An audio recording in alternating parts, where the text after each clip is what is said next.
What's up, everyone? Welcome back to High Hope Sportscast. JJ, how you doing tonight? We're live. Can you hear me, DJ?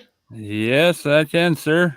I just want to say welcome to all the viewers and thanks for taking part in this live stream. How you been doing, DJ? Just busy at work and family life. We got a jam-packed show here tonight, and if you're a football fan, you know one of the things we're going to talk about is Tom Brady, the GOAT, stepping away. Finally, the media kind of jumped the gun early in the week, and Tom Brady's like, I never announced it myself. So, but he actually did this morning. He himself finally announced he is done. He wants to focus more on his family and where he is needed the most. So he is stepping away after 22 amazing seasons and record-setting, history-making. It's crazy. So we're gonna go over here his career stats. A lot of them are records. 84,520 passing yards, 624 touchdowns with only 203 interceptions. He's a 7-time Super Bowl champ. And I believe he appeared in 10 Super Bowls or 11. Yeah, 10 is right, DJ. Okay. He was 7 for 10. What's up, Matt? Glad you finally got to get in on the show here. How's it going? Matt. And he is a 5-time Super Bowl MVP and a 3-time NFL MVP. And going back to Matt Staffiero, he does 4th and 99 podcast live show from the Rocky Mountain Sports Network. They also have The Breakdown and another show. I don't remember. I think it's on Fridays now. So go check him out. They're pretty good over there. They're kind of heavy on the Broncos. They're from Colorado. So go check them out. And let's see here. Some NFL records. Yeah, you're welcome, Matt. NFL records, most career QB wins with 243. Most career pass attempts at 11,317. Most career pass completions, 7,263. And most career passing touchdowns, like we said, 624. And we mentioned those passing yards too. That's the most in a career as well. And most pass completions in a season, which was 2021 with 485. So is just an amazing career from him. Definitely going down as the GOAT. And it's hard to come away with one Super Bowl win. This guy's got 7. It just, wow. You got anything to add to that, JJ? Well, the graphic kind of says it all. I mean, what we got to witness is, for those of you who don't know, the greatest of all time. And I definitely put Tom Brady in that category. I mean, he's still got room for 3 more rings if he's interested to continue to play somewhere else. But the way it sounded, it's going to be a lot of family time for Tom. So, wow, what a great career. And we'll see him as a first ballot Hall of Famer. Oh, yeah, definitely. Kind of just reminiscing about Tom Brady. JJ, I'll ask you first. And Matt, if you're still watching, or anyone else that's still watching, what is your favorite Tom Brady moment? Well, my first moment that I remember was way back in 2008. They had acquired Randy Moss, and they were playing your Kansas City Chiefs, and he went down with the knee injury. I saw that live, and it was an ACL tear. It was quite the big news back then, and it's just something I'll never forget. I know it's kind of a negative remembrance, but the second thing I wanted to mention was his undefeated season following the Patriots when they had Randy Moss throwing up all the deep balls to Moss that year. It was just took me back to Randy's early years with the Vikings, and I guess, and then changing places from New England and walking in the door at Tampa Bay and leading them to a Super Bowl first year. He made it look so easy. Remember, he was a 6th round draft pick out of Michigan, so awesome stuff for him. From the 6th round to the greatest of all time NFL quarterback, he will be remembered greatly. I've seen a lot of professionals reaching out to him via Twitter today. A lot of good messages. If you are on Twitter, you'd be able to see the tweets that are flowing his way. So, all right. Well, my favorite Tom Brady moment, it actually is from not even on the football field. I mean, I guess technically it was, but it wasn't during a game or him actually playing. I don't remember what year it was or what Super Bowl it was, but I want to say maybe when they were playing Seattle. It was media day one day or one year, and a little boy asked. He kind of caught Tom Brady off guard, and the little boy in the crowd asked him a question, and he said, "Who's your hero?" And Tom said, no one's really ever asked me that. And he kind of got a little teary-eyed, and he ended up saying his dad was his hero. That moment's just kind of I don't know. It's kind of special, I guess, if you want to say that, but it's kind of stuck with me, and I don't know, that's probably one of my favorite moments of Tom Brady. I don't know, it might be a little weird, but it just, I don't know, that just sticks in my head. So, and we don't have anyone saying what their favorite moment is. So, JJ, I got another question about this Tom Brady thing before we move on. Which quarterback do you think will take the torch from TB12? Well, rumors I saw today and things floating around, wouldn't it be interesting if Aaron Rodgers was to go to Tampa Bay? Another name that I would think, Jimmy Garoppolo is looking to be traded, and there's an article out about that. And possibly our own Minnesota Vikings, Kirk Cousins, could be sent down there. We know there are a few openings this year, but Well, okay, Pittsburgh. I'll reiterate what I meant by passing the torch. Not just the quarterback position in Tampa Bay. I mean, to become the greatest quarterback after Brady's gone. That's what I meant. I'm sorry. Oh, okay. Oh, totally understand. That's different rephrase of the question. So, the young guns, what I'm seeing, obviously Patrick Mahomes is going to be in Kansas City a long time, and they're going to continue to build the franchise around him. Some other names I would mention, obviously, Joe Burrow. He's going to be, and possibly,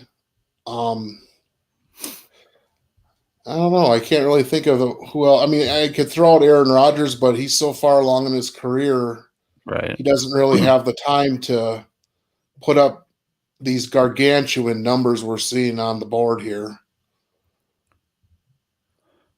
Yeah. I mean, I guess if you had to ask, if someone asked me this question, I would obviously have to go with Patrick Mahomes. But other than Patrick Mahomes,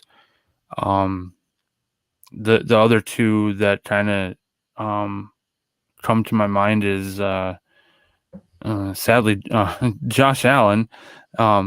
If I like it or not, but he is in that category.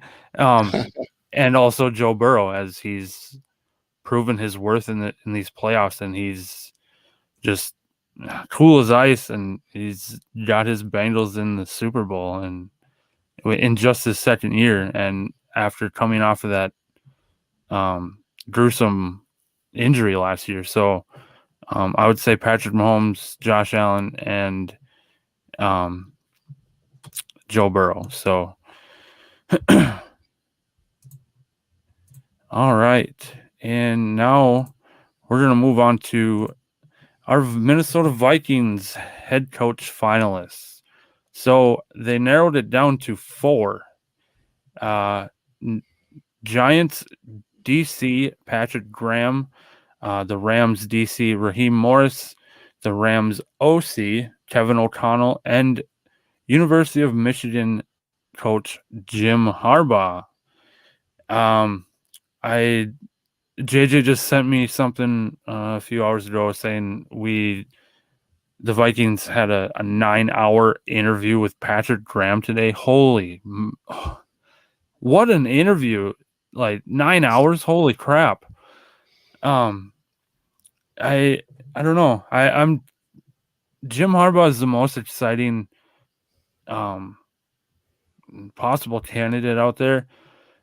I'm kind of pulling for him, but with all this hype and everything, I just kind of have to take a step back, and it's like, is this actually the smartest hire out of all these guys? Like, just to go with what everyone's hyped up about, could it come back to bite us in the future?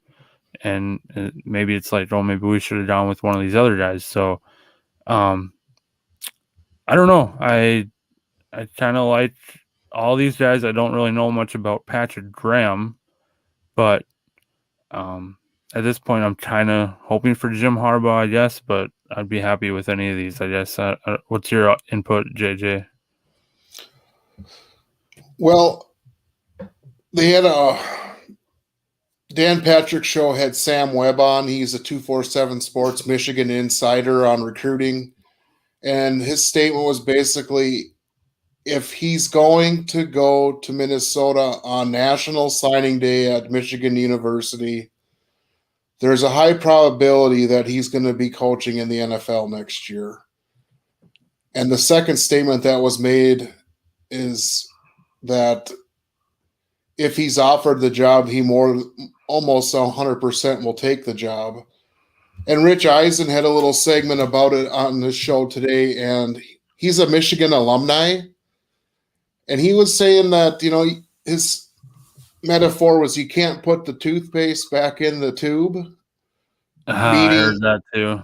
Yeah, meaning that now that he's making this big deal about wanting to be an NFL coach again, and just a quick thing is, at San Francisco in his regular season statistics, he was 44-19-1.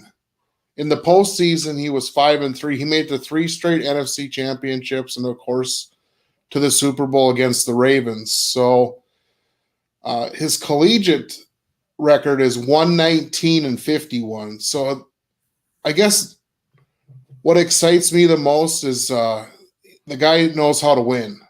And he's coached at Stanford and he's coached at Michigan, of course. But the thing that people are saying, analysts and fans, is that the Wilfs, who are the owners of the Vikings, like to make big splash moves. And some of the previous big splash moves was Brett Favre coming to town.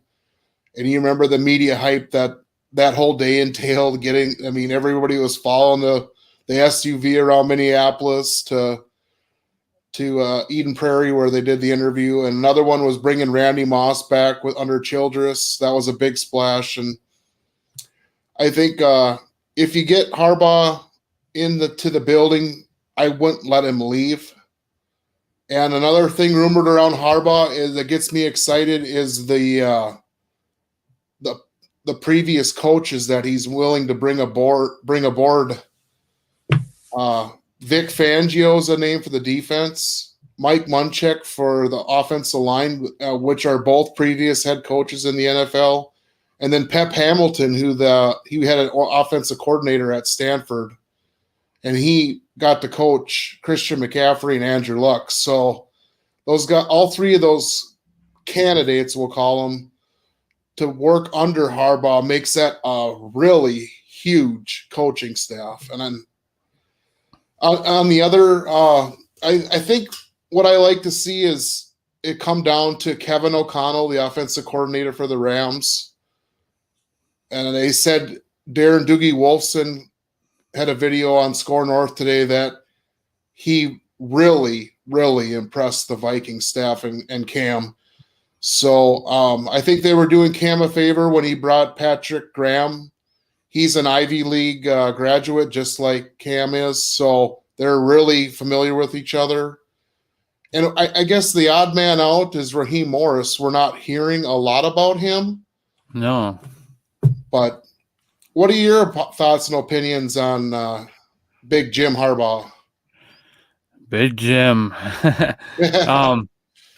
We on Saturday they they talked to him about the job opening, and the Vikings are flying Big Jim out here tomorrow, and like you said, if I were them, I wouldn't let Jim Harbaugh leave the building without that signing. So tomorrow I'm going to be kind of excited, kind of keeping an eye on my phone to see that notification that Jim Harbaugh is the Minnesota Vikings new head coach.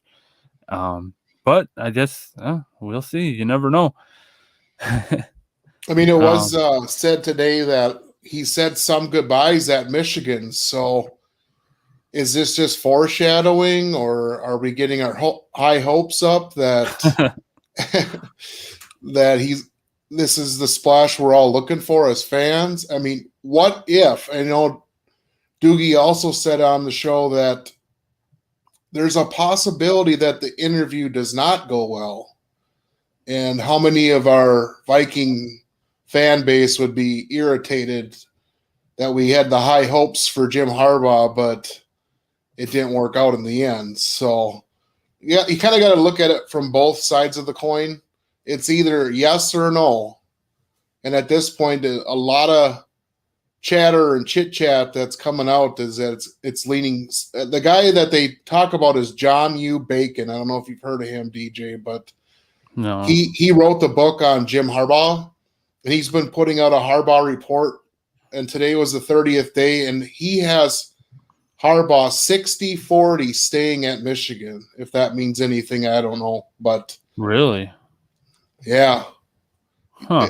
It started out at, another guy, Follow Purple for the Win, had it at a 1% chance that he would be coming as a coach in Minnesota. So the people at Michigan were pretty much told to put out the feeler that he had interest in the two jobs, one at Miami and one with the Vikings. And things just continued to build and build and build. So I'm anxious for tomorrow. I think it's going to be a big day. I think all local news will be having that highlight that we secured Jim Harbaugh. Yeah, definitely. So yeah, we'll see. That's crazy that guy has him saying a Michigan 60-40. So I don't know. I've heard that Jim Harbaugh is very interested in this job. So I guess at this point it could go either way. So moving on to a different NFL team. The Raiders are finally the team to pry Josh McDaniels away from Bill Belichick. I mean, I guess there is still. I don't know. I think he officially signed, so I was going to say there is a possibility that he could leave him at the altar, just like the Colts. But Josh has already spoke, and he said that it was going to take a special place to get him to step away from New England, and he said that he found it here in Las Vegas. So, he has got ties with that new GM there. I think his name is Ziegler. I think they were both on the Patriots staff at the same time at one point. So, we'll see how Josh McDaniels does as a head coach again. I think he was fired from Denver back when I think he is the one that drafted Tim Tebow, if I'm not mistaken. So it'll be interesting to see how Josh McDaniels manages a football team again as a head coach. So I don't know if you have anything quick to add to that, JJ, or not at this point. I mean, it's a good hire. He's been around one of the best coaches of all time in Bill Belichick. I'm looking for more success out of McDaniels than his previous stints, just because of the talent that they have in Las Vegas. But it'll be interesting to see what type of roster they put together for 2022. I had two other things that I wanted to mention real quick. Our boy Clint Kubiak's getting attention again in the news for being an offensive coordinator with the Broncos. So I don't know if that's tied to Patton, but they're going to bring him in for an interview. And then if you didn't hear, our previous general manager, Rick Spielman's going to interview has interviewed for a high-level position with the Jacksonville Jaguars. I've seen that, but I didn't see the Clint Kubiak thing. So, if Matt Staffiero is still watching, I feel bad for you. Go tell Patton, do not hire Clint Kubiak. Well, please take some type of trade with Kirk Cousins. That would be nice. All right. Well, now we're going to get into the championship games from this weekend. What a crazy weekend of football once again in these playoffs. So we're going to start off with the AFC Championship game, which was the Bengals and the Chiefs. The Bengals upsetting the Chiefs in Arrowhead. the Bengals came to the Arrowhead Invitational and said, we're going to the bowl this year. So, you know, the Chiefs, they were red hot in the first half, but they completely fell apart in the second half. I don't know what happened. The Bengals D had Mahomes scrambling all over the place, and the secondary was covering good as he couldn't find any guys open. And we're going to get into the stats here, but I just wanted to mention one thing about Joe Burrow. He has a chance to make history in a couple of weeks here at the Super Bowl. He will be, if he wins the Super Bowl, he'll be the first quarterback ever to win a Heisman, to win a national champion or a national title, and a Super Bowl. It'll be the first time as that anyone's ever done all those three, and he's trying to do it all in 3 years. That would be one heck of an accomplishment, if you ask me.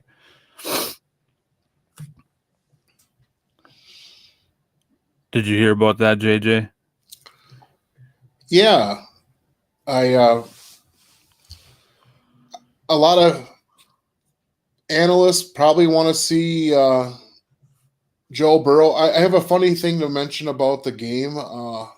Did you know that the AFC is the home team in the Super Bowl this year? So it switches every other year. So technically, the Rams are in the Super Bowl in SoFi Stadium, their home Super Bowl, but they're going to be wearing away jerseys while the Bengals are considered the home team and wearing their home jerseys. Yeah, that's kind of weird, but I mean, it's the Super Bowl, so so we got the passing stat up here. Patrick Mahomes went 26 for 39, 275 for yardage, 3 touchdowns, and 2 picks. And on the other side, Joe Burrow went 23 for 38, 250 yards, 2 touchdowns, 1 pick. It's kind of even there. I mean, Mahomes had 1 more pick than Burrow, but you look at the stats there, and they're kind of similar. So that just goes to show you how good Joe Burrow is compared to Patrick Mahomes. As we know, he's been dominant for the last how many years. So he's an up-and-coming star. So, and then we got the top rushers for the Bengals. It was Joe Mixon, 21 attempts, 88 yards. And for the Chiefs, the top rusher was Jerick McKinnon, the former Viking, 12 attempts, 65 yards. I've been really surprised and satisfied with Jerick McKinnon this year. What a pickup from by the Chiefs to pick him up. He's been outstanding. As of late, I don't know if Clyde Edwards-Helaire is kind of still dinged up or not, but I've seen McKinnon more than I've seen him. Wouldn't you say, JJ? Yeah, Clyde was dealing with lingering injury issues, but it's classic Andy Reid that likes to go with the hot hand, and Jerick McKinnon was very productive this past playoffs. But isn't it interesting that the 4 teams that were in the championship games this past weekend, none of them except maybe Joe Mixon paid their running backs. They were mostly all running back by committee. I think that might be a trend moving forward. And I look back at the Vikings, they paid Dalvin Cook. And we have a really good backup in Alexander Madison. But it's just funny that the teams that are going to be in the Super Bowl, the Rams have 3 or 4 running backs that they can go to. And the Chiefs had 3, 4, maybe even 5 running backs that they went to. And And of course, the 49ers with Shanahan out on the West Coast, they had a slew of running backs as well. So is that a start of a new trend? I don't know, but we'll have to just keep an eye on that moving forward for future reference. Yeah, I kind of thought it was weird that, the top rushers didn't score a touchdown here. I was typing out the stats here, and I was like, oh, neither of them scored a touchdown. But when you got Joe Burrow and Patrick Mahomes, I guess you don't need to. And then we have the top receivers, as we were just talking about that. So for the Chiefs, we got Travis Kelce, 10 receptions, 95 yards, 1 touchdown. And then Tyreek Hill, 7 receptions, 78 yards for 1 touchdown. And for the Bengals, we got T. Higgins, 6 receptions, 103 yards. And Jamar Chase, 6 receptions, 54 yards, and 1 touchdown. I don't know. I kind of didn't realize that T. Higgins had more yards than Jamar Chase. And, well, they both had 6 receptions, but T. Higgins got just about double yardage as Chase did. I did not realize that until I saw the stats. Another big thing is, Travis Kelce's such a valuable piece to the offense. On the flip side, CJ Uzama, he suffered an MCL sprain, and he was their go-to tight end, so they were down one of their big weapons.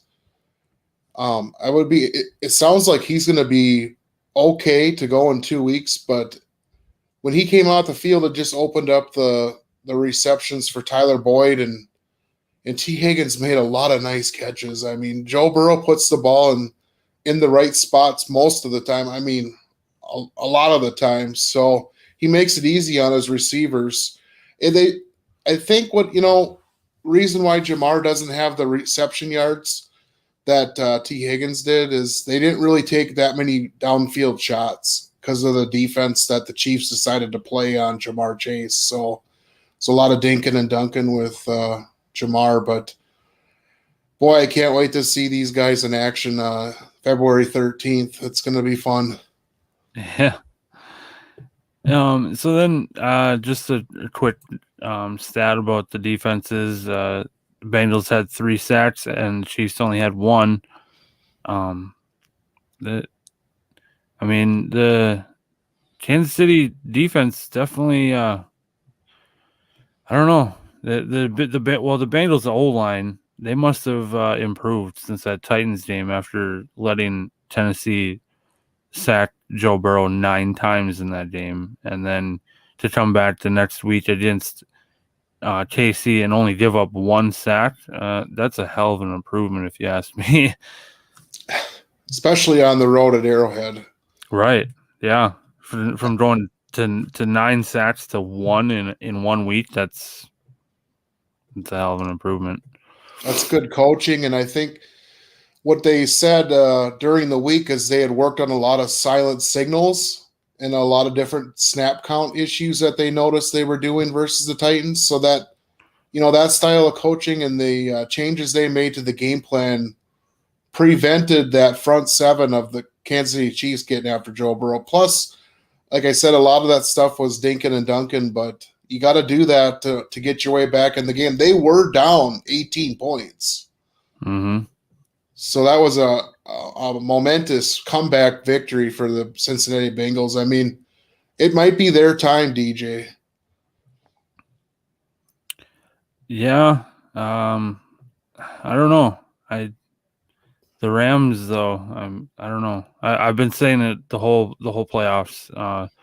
I've been praising the Rams defense, and Matt Stafford is just a completely different player than he was in Detroit. I mean, he was good in Detroit, but he's got a good team, and he's got weapons, and I don't know. It's going to be a really good game. It's weird that I noticed both these two teams that are in the Super Bowl, they're both the 4th seeds. Yeah. Did you realize that? That was a stat I did see this week. It was the first time, I can't remember how long, but there were no 1, 2, or 3 seeds in the Super Bowl. That's crazy to me. And I mean, on top of no Rodgers or Brady or Mahomes for that matter. I mean, Mahomes has been in the AFC Championship 4 straight years. Yeah. He won 2 of them and lost 2 of them. So I see a lot more coming from the Chiefs. They're still a great franchise. I was kind of happy for Burrow and the Bengals, but I was pulling for the Chiefs, to be honest, because I want to build that Pat Mahomes resume and build that superstar to be comparable to Tom Brady one day. Right. So I'm just gonna go through the scoring drives of this game just to kind of paint the picture a little bit more.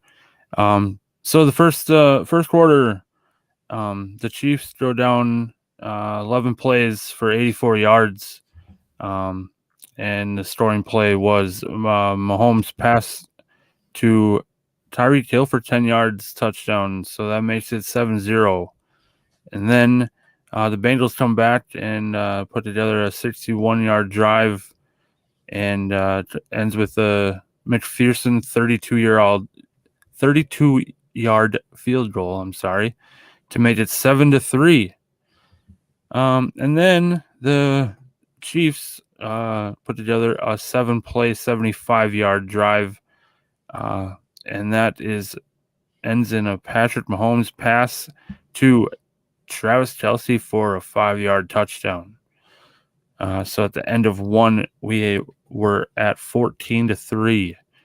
Going into the second quarter, the Chiefs go down 67 yards, and Patrick Mahomes throws to Mecole Hardman for a 3-yard touchdown to make it 21-3. And then also in the second quarter, the Bengals go down 70-yard drive, 7 plays. Joe Burrow shotgun pass to Samaje Perine for 41-yard touchdown. Now it's 21-10 going into the third quarter. The Bengals, 11-play drive, 46 yards, and it ends with a McPherson 31-yard field goal. And then later on in that third quarter, the Bengals would also put together a 27-yard, 5-play drive, ends with a Joe Burrow pass to Jamar Chase for a 2-yard touchdown, and we're going into the fourth quarter tied at 21. So, in the fourth quarter, 11-play drive, 46 yards, ends in a McPherson 52-yard field goal to make it 24-21. The Bengals came back and are up front. Then the Chiefs went down 49 yards, ends with a Harrison Butker 44-yard field goal to tie it at 24. Now we're going into overtime now. Patrick Mahomes gets the ball first. We're all like, yep, it's over. The Chiefs are going to the Super Bowl. Hold on a minute.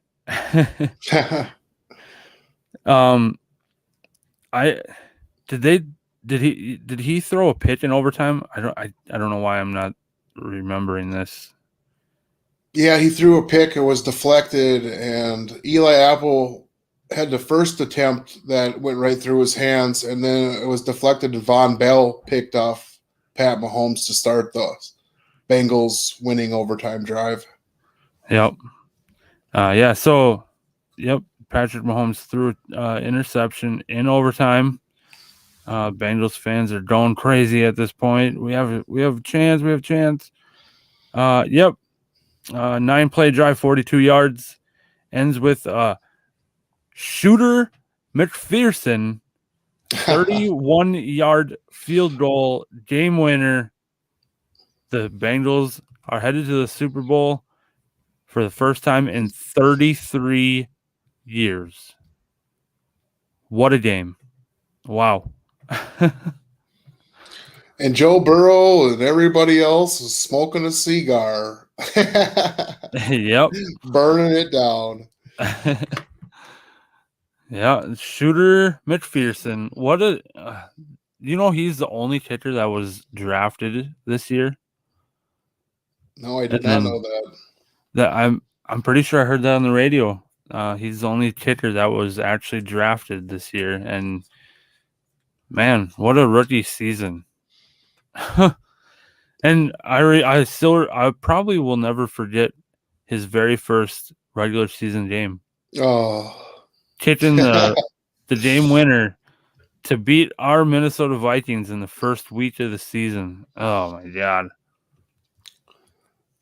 Basically, on that thought, it's just like, who would have thought that the Bengals, after we played in week 1, were going to go to this point? I don't think a lot of people had them on the radar. No, I didn't. I know that for sure. Yeah. All right, so that's one Super Bowl team we got. So the Bengals. Now we're going to move on to the NFC Championship game with the Los Angeles Rams and the 49ers. The Rams, this game was a doozy too. The Rams winning 20-17. Before we get into this, I just want to say that I'm very proud of Matt Stafford. And I mean, the last episode I said, I'm glad that he finally, said, hey, I need to do something to try to advance in my career. I can't just sit here in Detroit and not make the playoffs all the time. So, and a pretty cool thing is the Rams traded for Stafford on January 30th of 2020 or 21. I'm sorry. And exactly 1 year later, on January 30th, 2022, the Rams are headed to the Super Bowl. Now tell me if that ain't ironic. Wow. What a brilliant McVay and his GM. They look pretty smart getting Matt Stafford. And the guy's, I underestimated him. I know he played at Georgia and was a highly touted quarterback coming out of the NCAA ranks, but he's part of a really awesome offense that McVay runs, and it's just been nice also to see Odell Beckham Jr. get the fire back in his eyes, leaving Cleveland. Did you know that Odell took all of his salary in Bitcoin?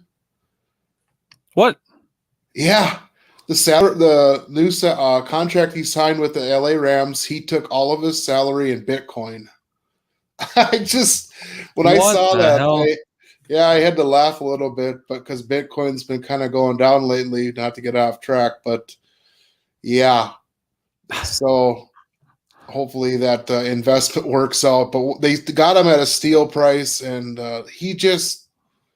we're seeing glimpses of what Odell is really capable of, and I'm sure Matthew and Odell are happy to be playing together and going for this Super Bowl championship.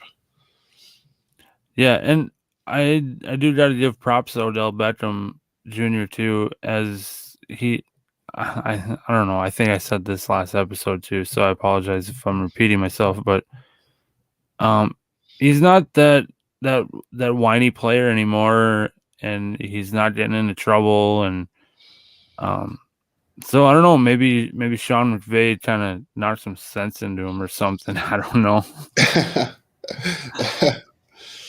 I think he realizes after he's been with the Giants, Browns, and now the Rams that we're seeing maybe a similarity to Terrell Owens, who played for so many teams late in his career, that the prima donna stuff like Antonio Brown for another example. You want the ball, you know you can make the plays, but it just doesn't last in the locker room. And I think Odell's learned his lesson and realizes how special this opportunity is. Right.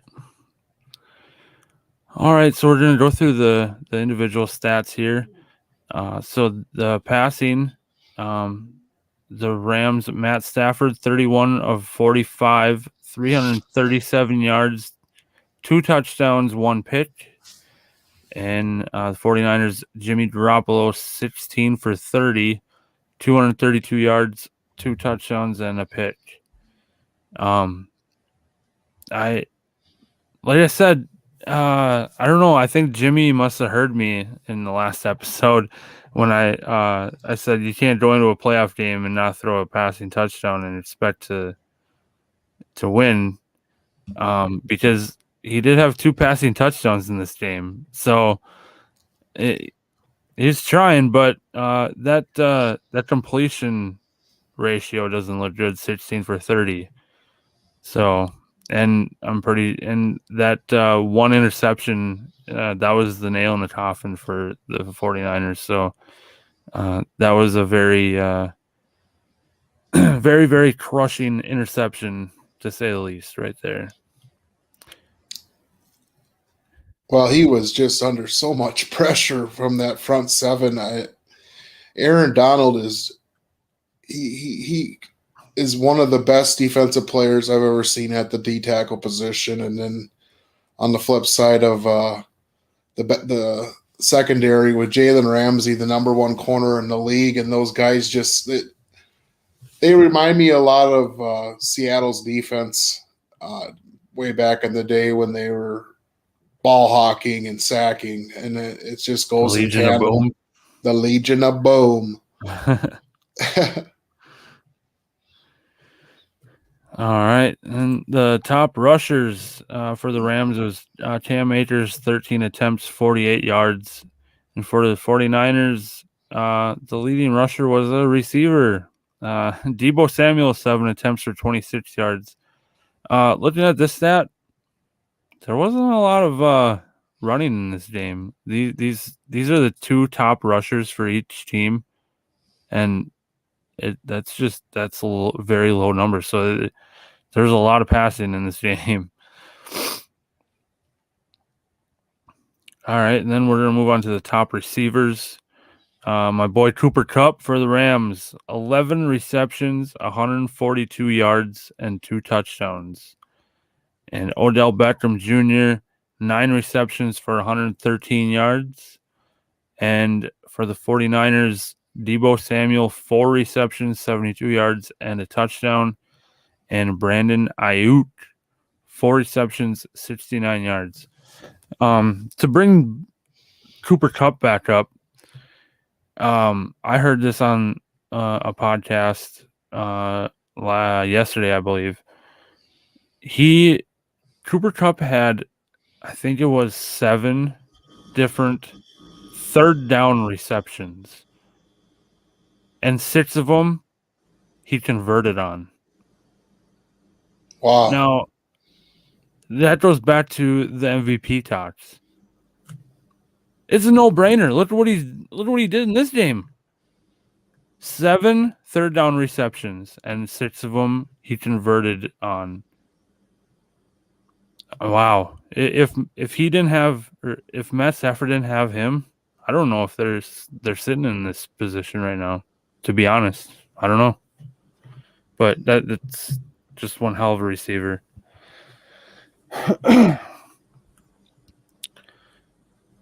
All right.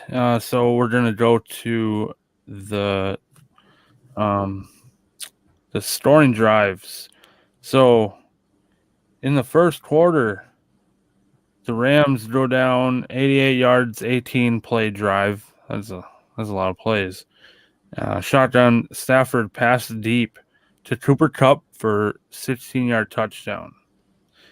7-0. That was the only score in the first quarter. Second quarter, the 49ers go down 80 yards in 4 plays. Holy moly.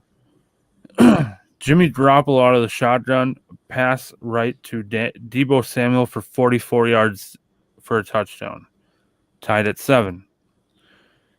And then later on in the second quarter, 36-yard drive, 8 plays, ends with a Robbie Gould 38-yard field goal to put the 49ers up 10-7. Now we move on to the third quarter. 49ers go down 58-yard drive in 10 plays. Jimmy Garoppolo deep left to George Kittle for 16-yard touchdown. Now it's 17-7. The Rams are in trouble. But here comes Matt Stafford and the Rams. 7-play drive, 60 yards. Matt Stafford pass to Cooper Kupp for an 11-yard touchdown. Now the Rams are coming back. 17-14. Now we go into the fourth quarter. 9-play drive for the Rams for 48 yards. Ends in a Matt Gay 40-yard field goal. Tied at 17. Later, after a last-minute interception by the Rams to put this game on ice. Actually, I want to make sure that's right. Was that before or after that last field goal, JJ? Do you remember that interception? To seal the game? Yeah. That was after the Rams had kicked the field goal because they got the ball back and they were driving the field, and Jimmy was, like I said, under duress, and he just, instead of taking a sack and making it 4th and forever, he threw it up, and the Scott, I don't remember who picked it off, but yeah, I don't remember his name either. Yeah, but the last scoring drive is the Rams 49 yards, 10 plays. And ends with a Matt Gay 30-yard field goal to put the Rams up 20-17. And then, like we just said, the 49ers were driving, and Jimmy Garoppolo throws a pick, and that ends the game and sends the Rams to the Super Bowl to take on Joe Burrow and the Cincinnati Bengals. So now we have our Super Bowl matchup. It's Joey Burrow and Matt Stafford. So, yeah. Do you have anything else to add to that NFC Championship game? I thought they both had a good game plan defensively. The 49ers just couldn't get their running game going. Elijah Mitchell has struggled with the front 7 of the LA Rams. And 49ers defense, DeMeco Ryans, by the way, he has opted out of all interviews for head coaching position and will be back as the defensive coordinator to further his career with the San Francisco 49ers. And I look forward to seeing him in action next year. But they both had good game plans defensively, and it just came down to differences in the receiving game. And like you said, DJ, Cooper Kupp deserves to be in the Offensive Player of the Year talk, and as well as his performance through the playoffs. If the voting isn't done yet, he should get at least a few votes for MVP. Yeah, I mean, to me, it should be a no-brainer. I mean, like I said, I don't know if Cooper Kupp wasn't there, I don't think Matt Stafford and the Rams would be in this position. I mean, that's just my opinion, I guess, but I don't know. I don't know if I'm just too high on Cooper Kupp or what, but I definitely think that he's the definite should be MVP. I don't know. But yeah, I guess we'll see in the NFL honors. Believe it's probably February 12th, the day before the Super Bowl. So that's kind of all we got for this show. Our next episode will kind of start digging into the Super Bowl. We do got 2 weeks till that game, obviously, and then I don't know if we'll do anything about with the Pro Bowl or not. We'll see about that, but we'll kind of dig into some Super Bowl talk and kind of news around that, and obviously some more coach hirings. Maybe Jim Harbaugh will be hired by then. So yeah, we'll start covering the Rams and Bengals here, and yeah, I guess that's all we really got. Do you have anything you wanted to cover that we haven't yet, JJ? Or No, nothing in addition. I'm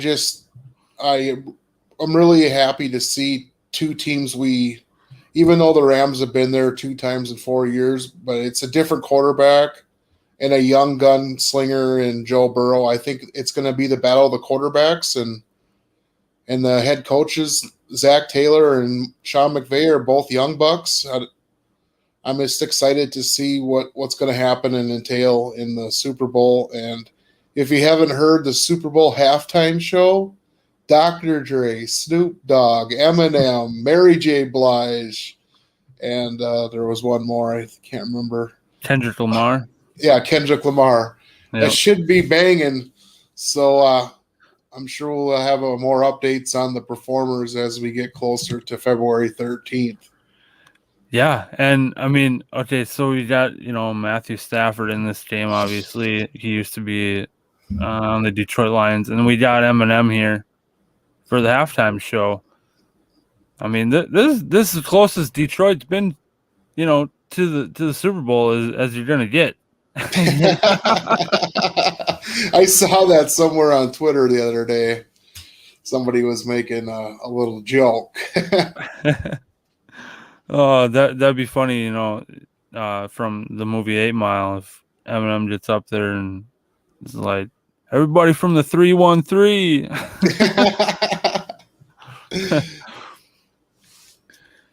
And then Matt Stafford comes running out. Yeah, there you go. That should be his intro song when he runs out on the field. All right, and then I'm not 100% sure on this. I didn't know if I was going to announce this or not, but my wife made us these shirts. I think JJ gave his to his dad for Christmas, but I still have mine. But we have tweaked our logo since then. So my wife is gonna probably be making different shirts. And we're looking to give one away here around the Super Bowl time. So I'm not sure how I'm gonna do it just quite yet. So I would definitely follow our Facebook and Twitter and Instagram for updates on that, so you don't want to miss out on a t-shirt giveaway. So, and then obviously watch our live shows as we might do it during a live show. So you don't want to miss out on that. So keep tabs on us and just go watch us. And we are our audio only is available on our podcast platforms as well, that's how we started. So go check us out there if you wanted to just listen to our show, and go follow us on Facebook, Instagram, Twitter, and go subscribe to our YouTube channel where you can watch all these live shows over again. So that's all we really have, and we'll see you in the next episode. Yeah, see you later. Peace.